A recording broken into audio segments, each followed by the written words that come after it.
for the first rat on Adirondack, named appropriately enough for a big apple rat, after a New York mountain.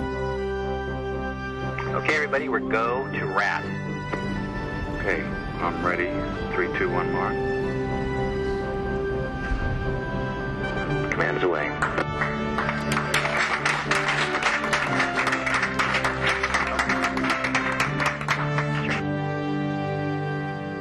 But after all the effort, Adirondack turned out to be volcanic basalt, much like the rocks seen by previous missions.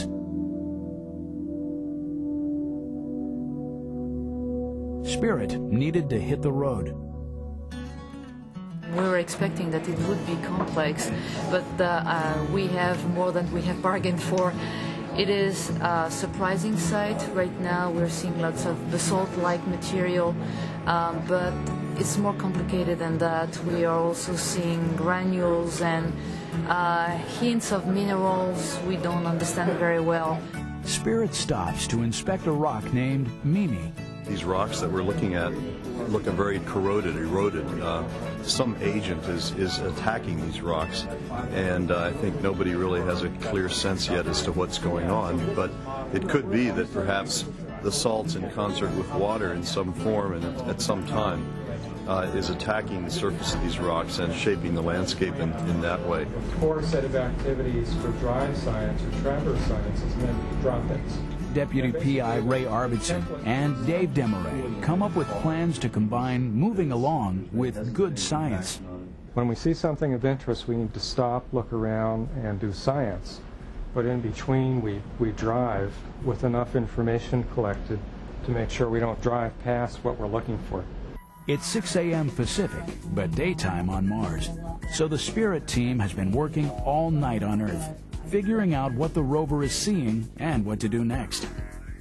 On Sol 47, the rover's wheel becomes a science instrument, as it's used to dig a trench in strangely clumpy soil. Since we're in this nice hollow with soil, it may be cemented by salts and dried out in terms of water evaporating.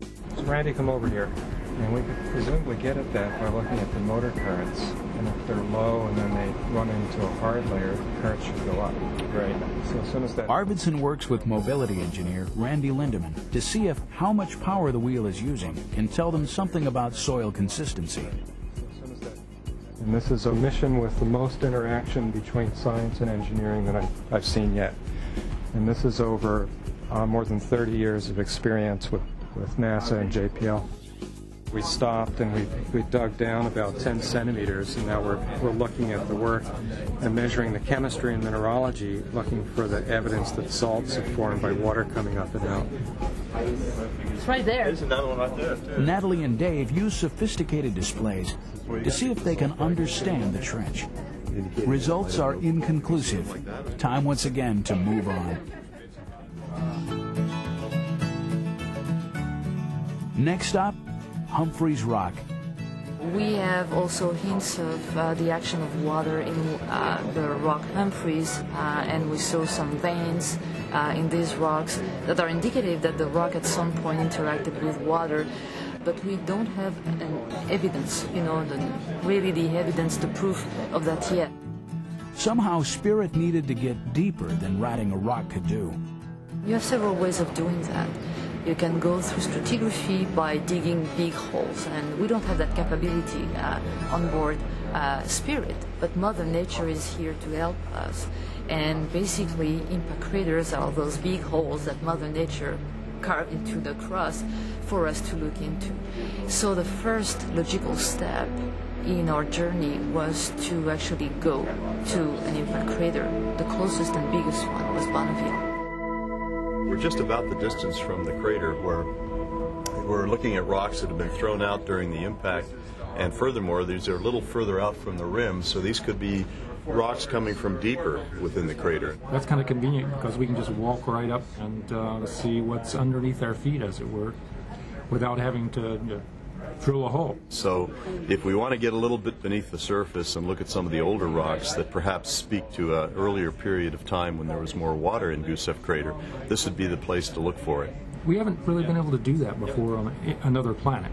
because we've never moved across the surface on another planet like this. The whole idea of this traverse is to get there and analyze the materials along the way, as well as look into the interior of the crater to see if we can actually see bedrock in place. We hope to get to the rim, because once we get to the rim, we should have a commanding view of the interior of the crater. Bonneville was about 350 meters from the landing site, over 50% of the distance needed for Spirit to achieve mission success. So, back on the move, up an increasingly rocky road. Meanwhile, Opportunity wasn't going anywhere.